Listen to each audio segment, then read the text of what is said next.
Clarence Richeson. Reverend Clarence Virgil Thompson Richeson, February 15, 1876 – May 21, 1912, was executed for the murder of his fiancée Avis Willard Linnell. Avis Linnell died on October 14, 1911 at the YWCA in Boston. Biography. Early life. Richeson was born in Amherst, Virginia, the son of a tobacco farmer and his first wife of 3. Richeson left home at age 13, moved to Lynchburg, Virginia, and worked at several jobs. Throughout much of his life he worked at a variety of jobs. Early on, he was ambitious and wanted to be a clergyman. He began to prepare for college at Amherst Academy. From 1892 to 1895 he worked for his cousin W.J. Richeson and continued his studies at the Academy in Carrollton, Missouri. He joined the Trotter Baptist Church of Carroll County. At age 17, he went into an unconscious state and was in bed for 1 or 2 days after a nocturnal emission. He saw a Dr. Cooper who gave him medication that caused an allergic skin reaction. Throughout his life, he had a history of similar attacks, many of which he attributed to nocturnal emissions, and he was inordinately obsessive about his own sexuality. Before he was 18, he was engaged to 2 girls at the same time. They broke off the engagements when they learned of a third fiancée in Kansas City. In 1895, at the age of 19, he was affiliated with the Third Baptist Church in St. Louis. In 1896, he took a brief vacation in southern Missouri where he met a girl and again became engaged. This engagement was soon broken off. He grew quite ill one time in 1896 and went to stay with a cousin in Potosi, Missouri. One night he became quite delirious and was walking around outside. A doctor was sent for and stayed through the night. He gave Richeson some sedatives and declared him insane. On the advice of the doctor, the cousin took Richeson to Missouri Baptist Sanitarium, now Missouri Baptist Medical Center, where he remained for several weeks. There are no medical records of his stay there except that he apparently had some kind of mental derangement. He then returned home to Virginia and stayed there for 3 years. Education and career. In 1899, he entered the William Jewell College in Liberty, Missouri. While living in Missouri, he matriculated at the Southern Baptist Seminary in Louisville, Kentucky. He was ordained as a Baptist minister at the Third Baptist Church.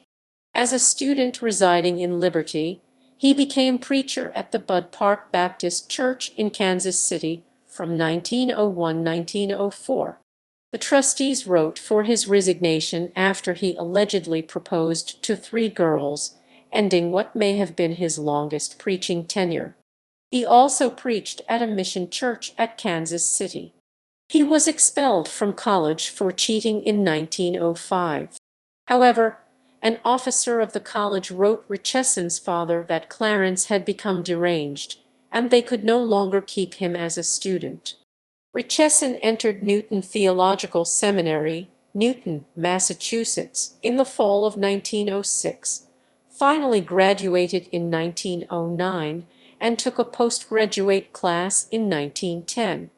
From April to September 1907, he accepted an invitation to a church in El Paso, Texas. There he was an inmate in the home of Milton Estes. He was afflicted with a mental disorder which for a considerable period rendered him insane. Dr. Thompson W. Grace was called to the house in July and found him in a cataleptic state. He raved against some men and imagined that someone was seeking to do him injury. Paranoid thinking began to be more a part of his life. After 4 months, in August 1907, he returned to a friend's house in Georgetown, Massachusetts. He first met Violet and Rose Edmonds in 1907. Violet and Rose were the only 2 children of Moses Grant Edmonds and his wife Lydia Lily Caroline Benton Edmonds. He referred to his wife and daughters as his three flowers. Violet and Richeson began seeing each other weekly from December 1910 until their engagement was announced in March. In 1907, he was again engaged, possibly to two women at the same time. He took a pastorate at the Baptist Church in Hyannis, Massachusetts, on Cape Cod in June 1908.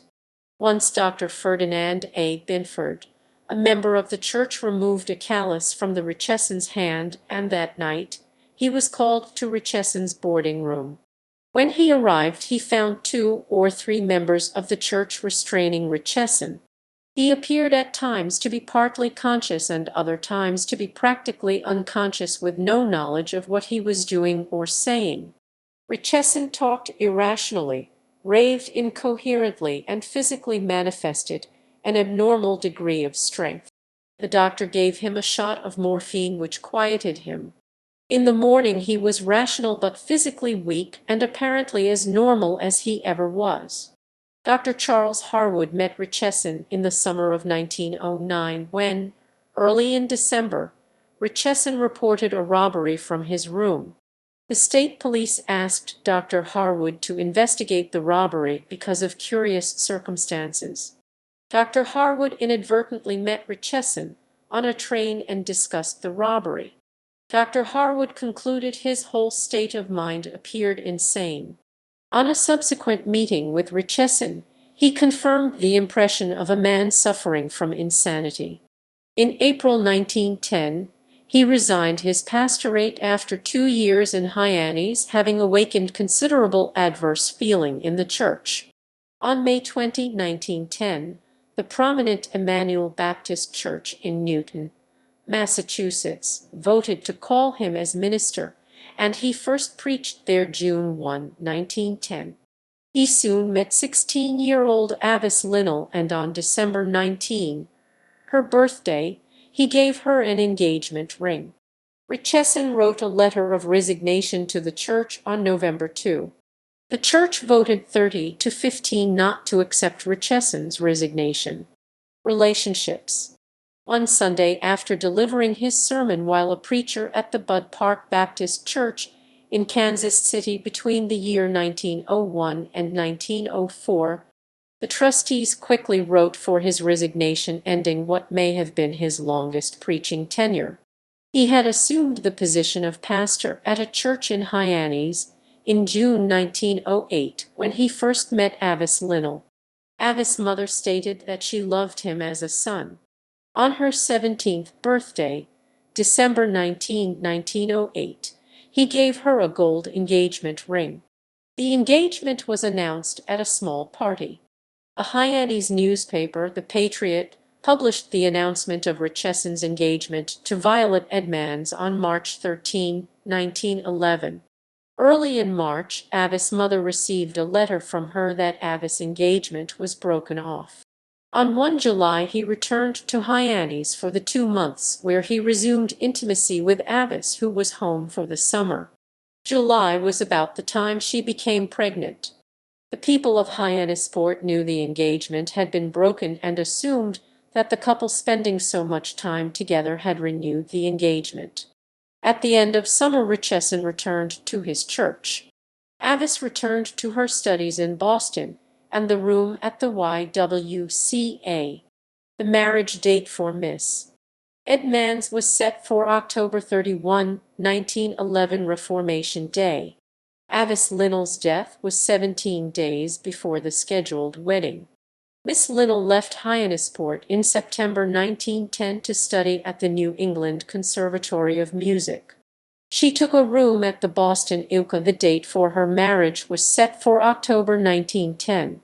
She wore the engagement ring until Christmas 1910, when she gave it back to Richeson to be repaired. Richeson later in 1912 claimed to Dr. Briggs that his first sexual encounter was not until 1904, and he had no others until 1910 with Avis Linnell. Mental health history. Affidavits taken in 1912 revealed a family history of mental health problems. An uncle on his mother's side was committed in 1883 to Western State Hospital, Staunton, Va., and died there in the violent patient ward a year later. A first cousin was confined to an asylum in Missouri. 7 other first or second cousins were described as deranged or insane. Throughout his life, physicians and alienists thought heredity played some role in his mental disorders. A great deal is known about Clarence Richeson's life. Dr. Lloyd Vernon Briggs, director of the MA Mental Health Society, was asked by Governor Eugene N. Foss on April 29, 1912, to examine Richeson and determine his mental condition. Dr. Briggs clearly put a lot of thought and effort into the governor's request. Most of what is known about Richeson is from a large variety of affidavits from people that had close contact with Richeson. Importantly, he also recorded discussions with Richeson which are abstracted below.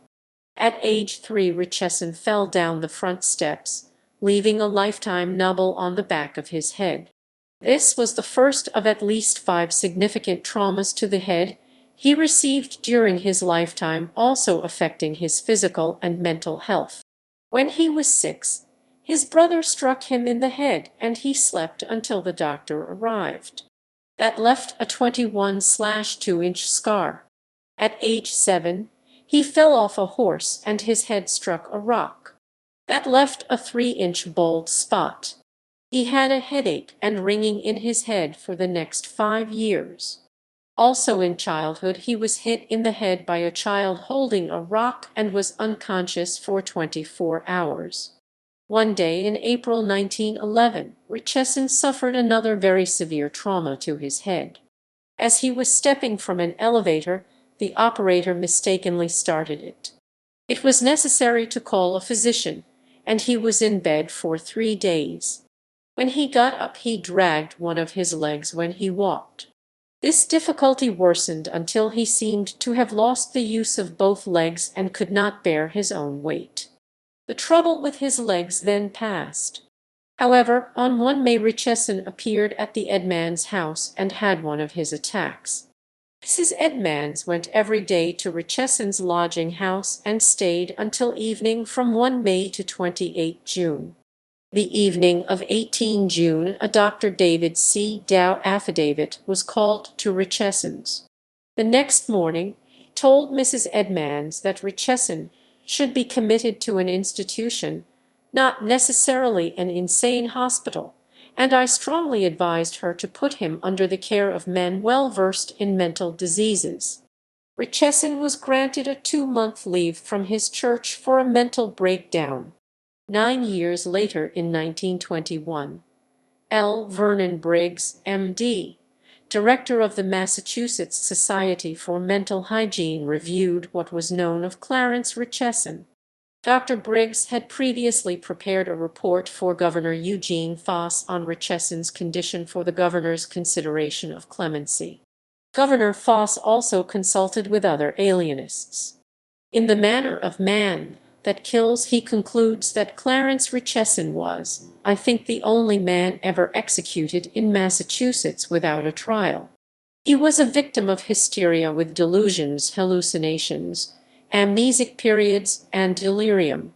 He had exhibited signs and had had attacks of this disease for years, had been recognized as mentally unsound by several physicians who advised specialists in mental diseases to attend him. Still, he was allowed to carry on until his acts resulted in the death of a young girl in this state.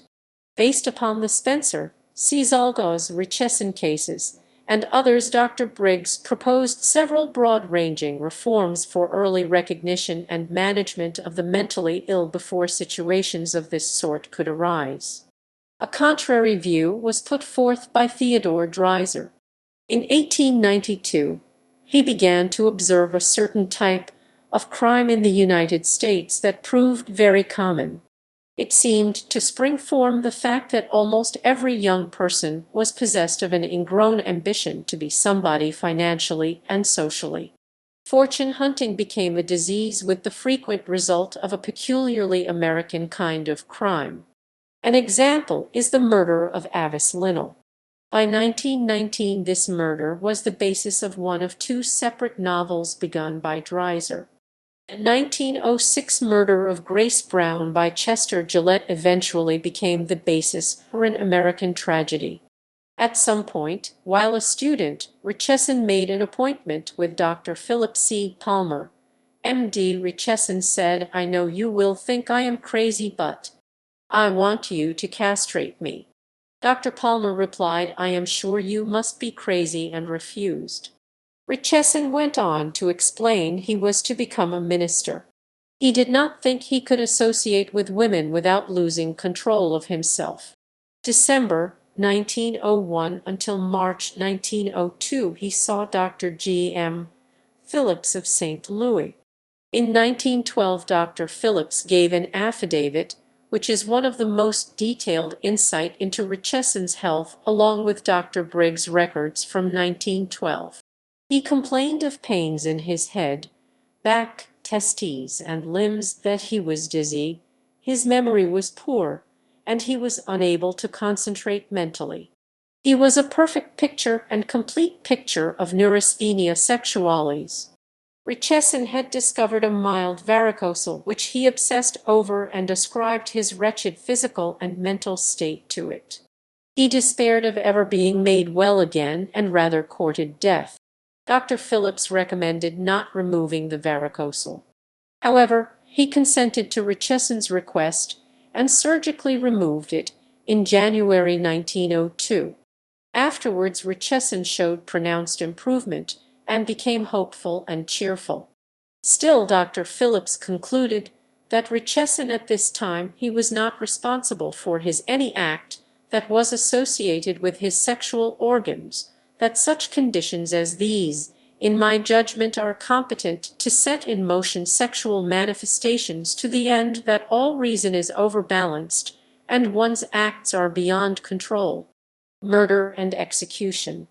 Avis Linnell's death on October 14, 1911, at the YWCA in Boston, was initially thought to be of natural causes due to what Dr. George Burgess McGrath, the medical examiner of Boston, described as Dr. Timothy D. Lehane, the coroner's physician's incompetence. McGrath said, "In this instance, notice of the death was given to the medical examiner by a physician called into a student's boarding house because the girl had died suddenly. There was no primary suspicion of foul play, and it was only when the post-mortem examination disclosed a condition in the stomach suggesting poisoning by potassium cyanide that death from causes other than natural was suggested." The further discovery of a physical condition compatible with suicide strongly suggested this motive of death, and only the care and diligence of the medical examiner Leary, who had charge of the case, led to a further investigation by the police resulting in the conviction of Richeson. The cyanide was purchased October 10, but Avis' death was not until Saturday, October 14, 4 days later. The pharmacist told the police of the purchase of cyanide, and Richeson was taken into custody on October 20.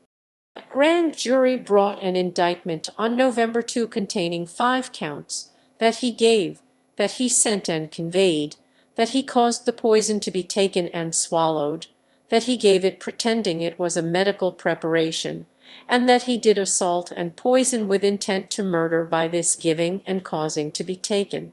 He was arraigned and pleaded not guilty on November 13. The trial was set for January 15, 1912. At 4 in the morning, December 20, Richeson partially emasculated himself in his cell with a sharp piece of metal. At the jail hospital, Dr. Lothrop found it necessary to complete the emasculation and closed the wound. A few days later, Richeson pulled the stitches from the wound, and Dr. Lothrop was called in again. No jury was ever selected because on January 5, he retracted his plea of not guilty and pleaded guilty to murder in the first degree. The guilty plea was made before Judge Sanderson on January 9, and the judge had no sentencing options other than death. The date for electrocution was set for May 19. Only after sentencing did his lawyers raise the question of insanity. They employed two alienists who individually made reports on April 24 and May 8. Governor Foss denied Richeson's petition for clemency, May 16, stating that his family is heavily afflicted with insanity, that he himself is neurotic, a somnambulist and a neurasthenic, that he is subject to extreme emotional disturbances marked by loss of memory, diagnosed as hysterical insanity, or hysterical delirium, hysterical insanity, or hysterical delirium. These attacks are of brief duration. His crime was not committed by him during such an attack. Reverend Richeson was executed in an electric chair May 21, 1912 at 12. It was the most successful to that time, since the current only had to be applied once, and the death affidavit was signed 15 minutes later. The prior Sunday, May 19, the crowds outside the prison became so large that the outer gates were closed to prevent the crowd encroaching on the prison premises, and a special police patrol was assigned. The next day, more than 2,000 people stood outside the prison walls for hours in pouring rain. After the execution, the crowd lingered through the night and did not fully disperse until the following morning. Media coverage.